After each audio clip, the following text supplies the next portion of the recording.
Good morning, students. Your next topic is medical termination of pregnancy. Means pregnancy ਨੂੰ terminate करना, रोकना. International or voluntary termination of pregnancy before full term is called medical termination of pregnancy. ਉਹ ਕਹਿੰਦਾ international ਜਾਂ voluntary ਆਪਣੀ ਮਰਜ਼ੀ ਦੇ ਨਾਲ ਪ੍ਰੈਗਨੈਂਸੀ ਨੂੰ ਰੋਕਣਾ ਕਦੋਂ ਬਿਫੋਰ ਫੁੱਲੀ ਟਰਮ ਮੀਨਸ ਇਸ ਤੋਂ ਪਹਿਲਾਂ ਕਿ ਬੇਬੀ ਮੈਚਿਓਰ ਹੋਣਾ ਸ਼ੁਰੂ ਹੋ ਜਾਵੇ 3 ਮੰਥਸ ਤੋਂ ਪਹਿਲਾਂ ਪ੍ਰੈਗਨੈਂਸੀ ਨੂੰ ਰੋਕਣ ਨੂੰ ਅਸੀਂ ਕਹਿੰਦੇ ਹਾਂ medical termination of pregnancy MTPs ਔਰ ਇੰਡਿਊਸਡ ਐਬੋਰਸ਼ਨ ਜਾਂ ਇਹਨੂੰ ਕਹਿੰਦੇ ਆ induced ਐਬੋਰਸ਼ਨ 40 to 50 million MTPs are performed in a year all over the world. 40 to 50 million ਉਹ ਕਹਿੰਦੇ MTPs ਹੁੰਦੀਆਂ ਨੇ ਇੱਕ ਸਾਲ ਦੇ ਵਿੱਚ ਸਾਰੇ ਵਰਲਡ ਦੇ ਵਿੱਚ which obviously which accounts to 1/5 of the total number of conceived pregnancies in a year. ਇੱਕ ਸਾਲ ਦੇ ਵਿੱਚ ਜਿੰਨੀਆਂ ਪ੍ਰੈਗਨੈਂਸੀਜ਼ ਹੁੰਦੀਆਂ ਨੇ ਉਹਦੇ ਵਿੱਚੋਂ 1/5 ਨੇ ਜਿਨ੍ਹਾਂ ਦੇ ਵਿੱਚ ਮੈਡੀਕਲ ਟਰਮੀਨੇਸ਼ਨ ਹੋ ਜਾਂਦੀ ਹੈ ਅਬੋਰਸ਼ਨ ਹੋ ਜਾਂਦੇ ਨੇ MTPs has a significant role in decreasing the population through it is not meant for that purpose. MTPs ਹਾਂ ਇੱਕ ਗੁੱਡ ਰੋਲ ਪਲੇ ਕਰਦੀ ਆ ਪਾਪੂਲੇਸ਼ਨ ਨੂੰ ਕੰਟਰੋਲ ਕਰਨ ਦੇ ਲਈ ਘਟਾਉਣ ਦੇ ਲਈ ਪਰ ਇਹਦਾ ਮਤਲਬ ਇਹ ਨਹੀਂ ਹੈਗਾ ਕਿ MTPs ਪਾਪੂਲੇਸ਼ਨ ਘਟਾਉਣ ਲਈ ਬਣੀਆਂ ਨੇ ਨਹੀਂ ਤਾਂ ਫਿਰ ਕਿਹਦੇ ਲਈ ਹੋ ਜਾਂਦੀ ਆ whether to accept legalize MTPs or not is being debated upon in many countries due to emotional, ethical, religious and social issues involved in it. ਇਹਨੂੰ ਅਸੈਪਟ ਕਰਨਾ ਚਾਹੀਦਾ ਆ ਇਹ ਲੀਗਲ ਆ ਜਾਂ ਨਹੀਂ ਇਹਦੇ ਉੱਪਰ ਬਹੁਤ ਜ਼ਿਆਦਾ ਡਿਬੇਟ ਹੋਈ ਆ ਅਲੱਗ-ਅਲੱਗ ਕੰਟਰੀ ਦੇ ਵਿੱਚ ਕੁਝ ਇਮੋਸ਼ਨਲ ਰੀਜ਼ਨ ਕਰਕੇ ਕੁਝ ਐਥੀਕਲ ਕੁਝ ਰਿਲੀਜੀਅਸ ਤੇ ਕੁਝ ਸੋਸ਼ਲ ਰੀਜ਼ਨਸ ਕਰਕੇ Government of India legalized MTPs in 1971 with some strict condition to avoid its misuse. ਸਾਡੀ Government of India ਨੇ MTPs ਨੂੰ legalize ਦਿੱਤਾ ਆ ਕਿ MTPs ਤੁਸੀਂ ਕਰਾ ਸਕਦੇ ਹੋ if you have any problem.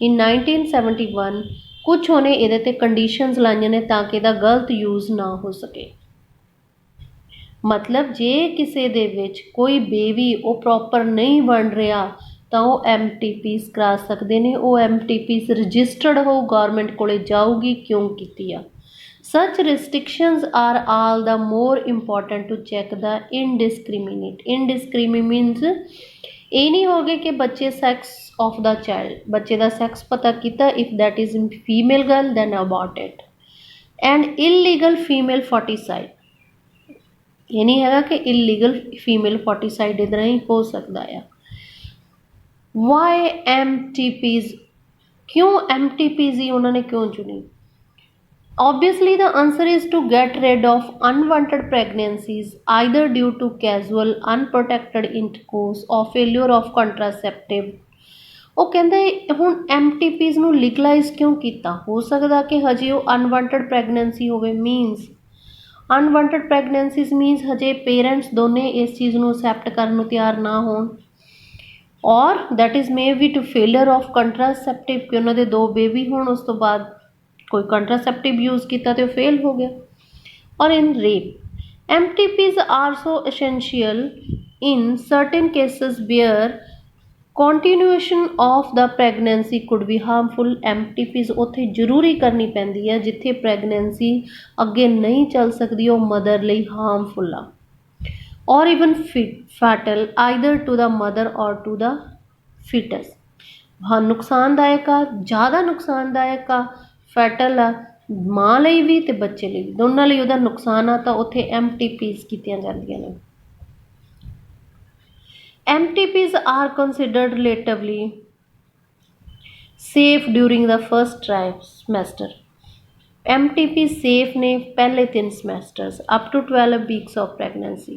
Second trimester abortion are much more risk, ज़्यादा risk का. One disturbing trend observed is that a majority of the MTPs are performed illegally by unqualified quacks, which are not only unsafe but could be fatal too. ਉਹ ਕਹਿੰਦਾ ਜਿਹੜੀਆਂ second ਟ੍ਰਾਈਮੈਸਟਰ 'ਚ ਕਈ ਲੋਕ abortion ਕਰਾਉਂਦੇ ਨੇ ਫੀਮੇਲ ਮਤਲਬ ਕਿ sex of the child female foeticide sex of the child ਜਾਣ ਕੇ ਪਤਾ ਲੱਗ ਗਿਆ ਕਿ ਬੱਚੇ ਦਾ ਸੈਕਸ ਆ ਤਾਂ ਇਹ ਰਿਸਕ ਆ ਜਿਹੜੇ ਸੈਕਿੰਡ ਟ੍ਰਾਈਸੈਮੈਸਟਰ 'ਚ ਕਰਾਉਂਦੇ ਨੇ ਉਹ ਕਰਵਾਉਂਦੇ ਵੀ ਕਿੰਨਾ ਲੋਕਾਂ ਤੋਂ ਨੇ ਜਿਹੜੇ ਅਨਕੁਆਲੀਫਾਈਡ ਨੇ that is not only unsafe ਵੀ ਆ even ਇਹਦੇ ਨਾਲ ਜਿਹੜਾ ਡੈਥ ਵੀ ਹੋ ਸਕਦੀ ਹੈ ਉਸ lady the. another dangerous trend is the misuse of amniocentesis. ਉਹੀ ਉਹਨਾਂ ਨੇ ਵੀ ਅੱਗੇ ਕਹਤਾ ਕਿ ਮਿਸਯੂਜ਼ ਕਰਦੇ ਨੇ amniocentesis the to know the sex of the child. if the fetus is found to be female ਤਾਂ ਉਹਦੀ MTPs ਕਰਾ ਦੇਣੇ. that is totally against legal, ਸਾਡੇ ਕਾਨੂੰਨ ਦੇ ਖਿਲਾਫ ਆ. such practice should be avoided. ਇਸ ਤਰ੍ਹਾਂ ਦੀਆਂ ਕੋਸ਼ਿਸ਼ਾਂ ਰੋਕੋ because these are dangerous both the young mother and the fetus. effective counseling ਦਸ ਲੋਕਾਂ ਨੂੰ ਕਾਉਂਸਲਿੰਗ ਕਰੋ ਠੀਕ ਆ ਅਤੇ ਹੋਰ ਉਹਨਾਂ ਨੂੰ ਇਲੀਗਲ ਅਬੋਰਸ਼ਨ ਤੋਂ ਰੋਕੋ. ਉਹਨਾਂ ਨੂੰ ਹੈਲਥ ਕੇਅਰ ਫੈਸਿਲਿਟੀਜ਼ ਗੁੱਡ ਦੇਵੋ. ਉਹਨਾਂ ਨੂੰ ਇਹ ਦੱਸੋ ਕਿ ਇਹਦੇ ਕੀ ਨੁਕਸਾਨ ਨੇ ਅਤੇ ਇੱਕ ਗਰਲ ਦੇ ਕੀ ਫਾਇਦੇ ਨੇ. So next one is sexually transmitted diseases, STDs. Diseases or infection which are transmitted through sexual intercourse are collectively called sexual transmitted diseases. ਜਿਹੜੀਆਂ ਡਿਜ਼ੀਜ਼ ਸਾਡੇ ਸੈਕਸ ਦੁਆਰਾ ਫੈਲਦੀਆਂ ਨੇ ਟਰਾਂਸਮਿਟ ਹੁੰਦੀਆਂ ਨੇ ਉਹਨਾਂ ਨੂੰ ਅਸੀਂ STDs ਕਹਿੰਦੇ ਹਾਂ. ਇਹ ਇਨਫੈਕਸ਼ੀਅਸ ਡਿਜ਼ੀਜ਼ਸ ਨੇ. ਔਰ VDV ਇਹਦਾ ਨਾਮ ਜਿਹਦਾ ਨਾਮ ਹੈਗਾ ਵਿਨਰਲ ਡਿਜ਼ੀਜ਼ਸ और reproductive tract infection RTIs भी ने. gonorrhea, syphilis, genital herpes, chlamydiasis, genital warts, trichomoniasis, hepatitis B. ये पुत्र जी कुछ STDs ने sexual transmitted disease ने. this question can be asked in 1 marks.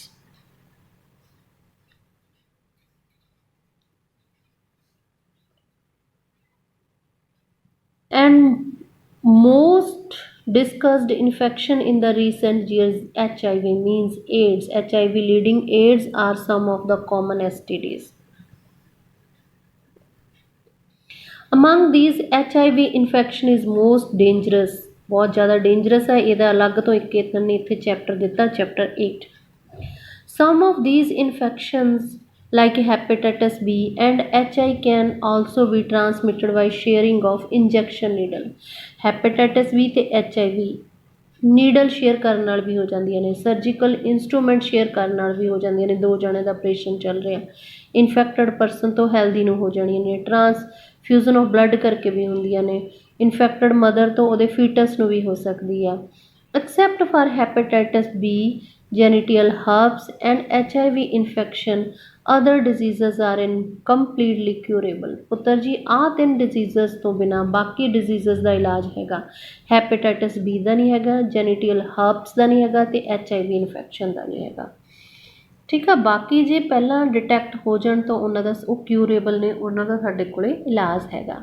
every symptom of most of these are minor. symptoms ਇਹਨਾਂ ਦੇ ਬਹੁਤ ਥੋੜ੍ਹੇ ਨੇ and include itching ਹੁੰਦੀ ਆ, ਖਾਰਿਸ਼ ਹੁੰਦੀ ਆ, fluid discharge ਹੁੰਦਾ, slight pain ਹੁੰਦੀ ਆ ਅਤੇ swellings ਹੁੰਦੀਆਂ ਨੇ genital regions. infected female may often as asymptomatic ਮਤਲਬ ਕਿ ਕਈਆਂ 'ਚ ਤਾਂ ਇਹਦੇ symptoms ਹੀ show ਨਹੀਂ ਹੁੰਦੇ. they remain undetected for long time. ਲੰਬਾ ਸਮਾਂ ਇਹ undetect ਰਹਿ ਜਾਂਦੇ ਨੇ. ਜਿਹੜਾ ਏਡਜ਼ ਆ 20 ਸਾਲ ਬਾਅਦ ਕਈ ਵਾਰੀ ਜਾ ਕੇ ਪਤਾ ਲੱਗਦਾ ਕਿ ਇਨਸਾਨ ਨੂੰ ਏਡਜ਼ ਆ. absence or less significant symptoms in the early stages of infection and the social stigma attached to STDs. STDs ਨਾਲ ਇੱਕ ਤਾਂ ਇਹ ਹੋ ਗਿਆ ਕਿ ਪਹਿਲਾਂ ਉਹਦੇ ਜਲਦੀ ਸਾਨੂੰ ਕੀ ਸਿੰਪਟਮਸ ਨਹੀਂ ਦਿਸਦੇ. ਦੂਸਰਾ ਸੋਸ਼ਲ ਲੋਕਾਂ ਤੋਂ ਸ਼ਰਮ ਖਾਂਦਾ ਅਗਲਾ ਨਹੀਂ ਦੱਸਦਾ, ਲੋਕਾਂ ਤੋਂ ਡਰਦਾ ਠੀਕ ਆ. Infected person going from timely detection ਨਹੀਂ, ਟਾਈਮ 'ਤੇ ਉਹਦੀ ਡਿਟੈਕਸ਼ਨ ਨਹੀਂ ਕਰ ਪਾਉਂਦੇ ਅਤੇ ਉਹਦੀ ਪ੍ਰੋਪਰ ਟਰੀਟਮੈਂਟ ਨਹੀਂ ਮਿਲਦੀ. ਦਿਸ ਕੁਡ ਲੀਡ ਟੂ ਕੰਪਲੀਕੇਸ਼ਨ, ਜਿਹਦੇ ਨਾਲ ਬਾਅਦ 'ਚ ਕੰਪਲੀਕੇਸ਼ਨ ਹੁੰਦੀਆਂ ਨੇ, ਵਿਚ ਇਨਕਲੂਡ ਪੈਲਵਿਕ ਇਨਫਲੇਮੇਟਰੀ ਡਿਜ਼ੀਜ਼ ਹੋ ਜਾਂਦੀਆਂ ਨੇ, ਅੱਗੇ ਹੋਰ ਡਿਜ਼ੀਜ਼ ਵੱਧ ਜਾਂਦੀਆਂ ਨੇ, ਬੱਚੇ ਨਹੀਂ ਪੈਦਾ ਹੋ ਰਹੇ, ਅਬੋਰਸ਼ਨ ਹੁੰਦੇ ਜਾਂਦੇ ਨੇ, ਸਟਿਲ ਬਰਥ ਜਿਹੜੇ ਬੱਚੇ ਹੁੰਦੇ ਨੇ ਉਹ ਮਤਲਬ ਮੈਂਟਲੀ ਸਹੀ ਨਹੀਂ ਹੁੰਦੇ, ਐਕਟੋਪਿਕ ਪ੍ਰੈਗਨੈਂਸੀਜ਼, ਇਨਫਰਟੈਲਿਟੀ, ਬੱਚੇ ਹੁੰਦੇ ਹੀ ਨਹੀਂ, ਔਰ ਇਵਨ ਕੈਂਸਰ ਵਰਗੀਆਂ ਡਿਜ਼ੀਜ਼ 'ਚ ਚੇਂਜ ਹੋ ਜਾਂਦੀਆਂ ਨੇ। STTs are a major threat to a healthy society. Therefore, prevention and early detection and cure of the diseases are prime consideration. ਇਹਨੂੰ ਰੋਕਣਾ, ਇਹਦੀ ਡਿਟੈਕਟ ਕਰਨਾ ਤੇ ਇਹਦਾ ਇਲਾਜ ਕਰਨਾ ਸਾਡਾ ਮੇਨ ਮਕਸਦ ਹੈ। Though all persons are vulnerable to these, ਸਾਰੇ ਕਿਸੇ ਵੀ ਪਰਸਨ ਨੂੰ ਇਨਫੈਕਸ਼ਨ ਹੋ ਸਕਦੀ ਆ, their incidence are reported to be very high। ਜ਼ਿਆਦਾਤਰ ਉਹ ਕਹਿੰਦੇ ਅਸੀਂ ਇਹ ਨੋਟ ਕੀਤਾ ਆ ਕਿ ਏਜ ਗਰੁੱਪ 15 ਤੋਂ 24 ਏਜ ਗਰੁੱਪ 'ਚ ਜ਼ਿਆਦਾ ਹੁੰਦੀ ਆ। ਸਿਰਫ 15 to 24 ਏਜ ਗਰੁੱਪ 'ਚ ਉਹਨਾਂ 'ਚ ਹੀ ਹੋਊਗੀ that are related with sexual, ਉਹਦੇ ਨਾਲ ਰਿਲੇਟਡ ਨੇ, ਉਹਨਾਂ 'ਚ ਹੋਊਗੀ। ਆਮ ਨਹੀਂ ਇਹ ਸੋਚ ਲੈਣਾ ਕਿ ਸਾਨੂੰ ਹੋ ਜੂਗੀ, ਤੁਹਾਨੂੰ ਕਿਸੇ ਨੂੰ ਨਹੀਂ ਹੁੰਦੀ ਹੈਗੀ, ਸਮਝ ਗਏ ਕਿ ਨਹੀਂ। There is no reason to panic, ਇਹਦੇ ਲਈ ਪੈਨਿਕ ਨਹੀਂ ਹੋਣਾ, because prevention is possible. one could be free of these infections। ਹੁਣ ਕਿਹੜਾ ਬੰਦਾ ਇਹਨਾਂ ਇਨਫੈਕਸ਼ਨ ਤੋਂ ਫ੍ਰੀ ਰਹਿ ਸਕਦਾ, ਦੇਖ ਲਓ। avoid sex, you use condoms, in case of doubt one should go to a qualified doctor for early detection and complete treatment। ਇਹ ਬੰਦਾ ਇਹਨਾਂ ਡਿਜ਼ੀਜ਼ਸ ਤੋਂ ਬਚ ਸਕਦਾ ਆ। 15 to 24 ਈਅਰ ਉਹ ਏਜ ਆ ਜਿਹਦੇ ਵਿੱਚ ਇਸ ਚੀਜ਼ ਬਾਰੇ ਨੌਲੇਜ ਨਹੀਂ ਹੁੰਦੀ, ਤਾਂ ਕਰਕੇ ਉਹ ਏਡਜ਼ ਅੱਗੇ ਤੋਂ ਅੱਗੇ ਫੈਲੀ ਜਾ ਰਿਹਾ ਆ। ਪਰ ਹੁਣ ਤਾਂ ਇਸੇ ਕਰਕੇ ਉਹਨਾਂ ਨੇ ਤੁਹਾਨੂੰ ਇਹ ਚੈਪਟਰ ਦਿੱਤਾ ਆ ਕਿ ਬੱਚਿਆਂ ਨੂੰ ਇਹੀ ਏਜ ਆ ਜਿੱਥੋਂ ਬੱਚੇ ਵਿਗੜਦੇ ਆ, ਕਿ ਉਹਨਾਂ ਨੂੰ ਪਹਿਲਾਂ ਹੀ ਦੱਸਿਆ ਜਾਵੇ ਕਿ ਇਹ ਡਿਜ਼ੀਜ਼ਸ ਇਸ ਤਰ੍ਹਾਂ ਫੈਲਦੀਆਂ ਨੇ, ਤਾਂ ਕਿ ਉਹ ਜੇ ਪੜ੍ਹੇ ਲਿਖੇ ਹੋਣਗੇ ਆਪਣੇ ਆਪ ਬਚਾਅ ਕਰ ਸਕਣਗੇ। This is your up to here. Now next is ਇਨਫਰਟੈਲਿਟੀ।